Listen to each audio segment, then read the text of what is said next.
पालमपुर गांव में रहने वाली करुणा की शादी को लगभग 8 साल ही हुए थे जब उसका पति उसे और उसके दोनों बच्चों को छोड़कर इस दुनिया से चला गया। घर की जिम्मेदारी अब करुणा पर आ गई।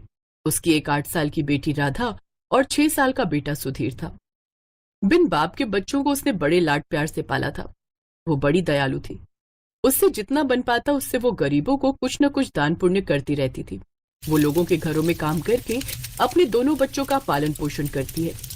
जब भी छुट्टी वाला दिन होता तो करुणा अपने हाथों से मोमोज बनाकर अपने दोनों बच्चों को खिलाती। एक रोज, वाह माँ, ये मोमोज तो बड़े ही अच्छे हैं। सचमुच माँ, तुम्हारे हाथों में तो जादू है, जादू। मजा आ गया। माँ, थोड़े और दो ना। हाँ हाँ, ये लो।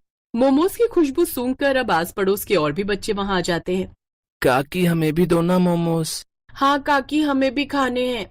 अच्छा तो तुम दोनों यहाँ बैठ जाओ, मैं अभी तुम दोनों को मोमोज देती हूँ। करुणा ने उन दोनों बच्चों को भी मोमोज दिए। वो बच्चे भी स्वादिष्ट मोमोज खाकर बहुत खुश हुए। फिर राधा बोली, माँ, आप तो अपनी मोमोज की दुकान ही खोल लो, देखना खूब बिक्री होगी, और थोड़ी दाम कम रखना तो देखना खूब सारे लोग आएंगे खाने। बच्चों की वही बात करुणा को जंच गई और उसने हवेली का काम छोड़कर एक ठेला खरीद लिया और उसमें मोमोज बनाकर बेचने लगी। उसने सिर्फ 20 रुपए के हिसाब से मोमोज बेचना शुरू कर दिया, जिससे उसे अच्छी खासी बिक्री होने लगी। अब उसने दोनों बच्चों को अच्छे स्कूल में पढ़ने डाल दिया। अब करुणा की मोमोज से अच्छी कमाई होने लगी। ऐसे ही वक्त गुजरा। करुणा बूढ़ी हो गई। राधा ने कॉलेज की पढ़ाई पूरी कर ली। अब वो शहर में एक अच्छी नौकरी पर लग गई। करुणा को लगा कि अब उसके अच्छे दिन शुरू होंगे, लेकिन राधा को अपने ही ऑफिस में काम करने वाले लड़के मिहिर से प्यार हो गया और 2 महीने के अंदर ही सबकी रजामंदी से उनकी शादी हो गई। शादी के बाद वो दोनों विदेश में नौकरी करने चले गए और वहीं जाकर बस गए। कुछ समय बाद सुधीर ने भी कॉलेज की पढ़ाई खत्म कर ली। जल्दी लौटना बेटा, ये बूढ़ी अब यहाँ अकेली रह गई। क्या माँ, पहले जाने तो दो, पहले ही टोक दिया।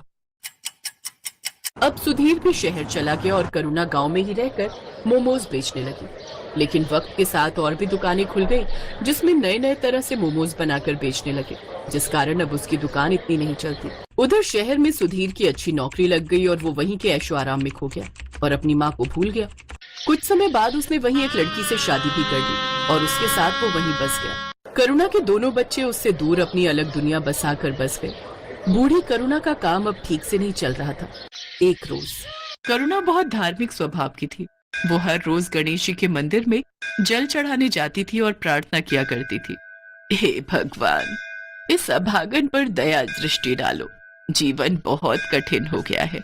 लोगों से उधार लेकर मैंने अपने बेटे को पढ़ाया और अब वो मुझसे मिलने भी नहीं आता। मेरे पति के गुजर जाने के बाद उनकी दुकान चलाना मुश्किल हो गया है।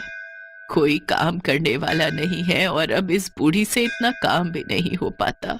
हे प्रभु, दया करो। ये बोलकर करुणा वहां से चली जाती है। करुणा निराश मन के साथ दुकान पर बैठी होती है। तभी करुणा के पास 2 जुड़वा बच्चे आते हैं। दोनों की उम्र 16 साल थी। वो आकर करुणा से कहते हैं, मैया, हम दोनों भाइयों के पास कोई घर नहीं है, क्या आप हमको अपने साथ रखेंगी? हम इसके बदले आपका सारा काम करेंगे। बेटा, मैं खुद परेशान हूँ, मैं तुम्हें अपने साथ कैसे रख सकती हूँ? मैया, हम आपका सारा काम करेंगे, बस आप हमें अपने साथ रख लीजिए। ठीक है। करुणा को उन दोनों जुड़वा बच्चों पर दया आ जाती है और वो दोनों को अपने साथ रख लेती है। भगवान ने इस बार करुणा की पुकार सुन ली। वो दोनों भगवान के भेजे हुए दूत थे, जिनको भगवान ने करुणा की मदद के लिए करुणा के पास भेजा था।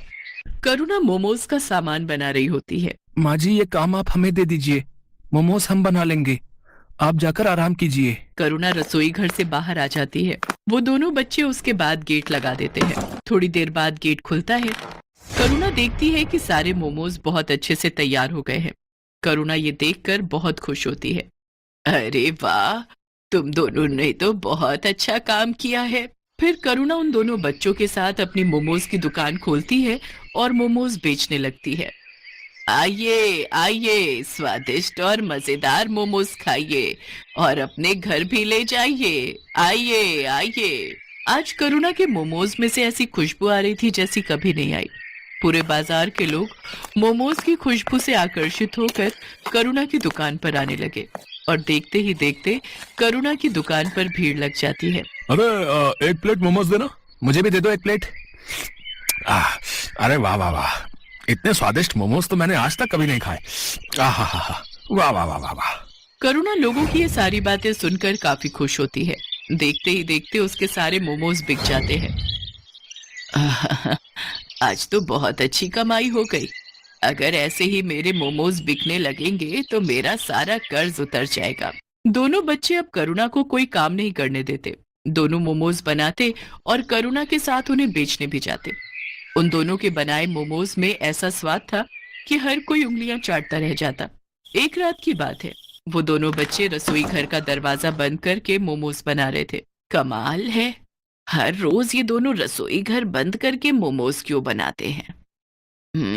आज देखती हूँ ये ऐसा करते क्या है। करुणा चुपके से जाकर खिड़की में से झांकती है। वो देखती है कि उन दोनों जुड़वा बच्चों के हाथ में से चमत्कारी शक्तियां निकलती हैं, जिससे मोमोज अपने आप बनते हैं। ये जादू देखकर करुणा दंग रह जाती है। वो तुरंत उन दोनों के पास जाती है। दरवाजा खोलो। जी माँ जी। तुम लोग कौन हो? क्या? मैंने सब देख लिया खिड़की में से, जल्दी बताओ। डरिए मत, हम आपको कोई नुकसान पहुंचाने नहीं आए हैं, बल्कि हम तो आपकी मदद करने आए हैं। हम भगवान के दूत हैं, हमें गणपति जी ने आपकी मदद के लिए भेजा है। क्या सच में गणपति भगवान ने आपको मेरी मदद के लिए भेजा है? हाँ माँ जी, आपकी परेशानी भगवान ने सुन ली और हमें आपकी मदद के लिए ही भेजा है। करुणा ये सब सुनकर बहुत खुश होती है। अब इसके बाद दोनों फरिश्तों के जादू से करुणा के दिन अच्छे होने लगे। दोनों दूत रोज अपने जादू से मोमोज बनाते और करुणा उसे बेच आती। देखते ही देखते करुणा की दुकान चल पड़ी। लोग उसके मोमोज दूर दूर से खाने आते थे। ऐसा करते करते करुणा ने एक बड़ी मोमोज की दुकान खोल ली और धीरे धीरे उसने अपने सारे कर्ज भी चुका दिए।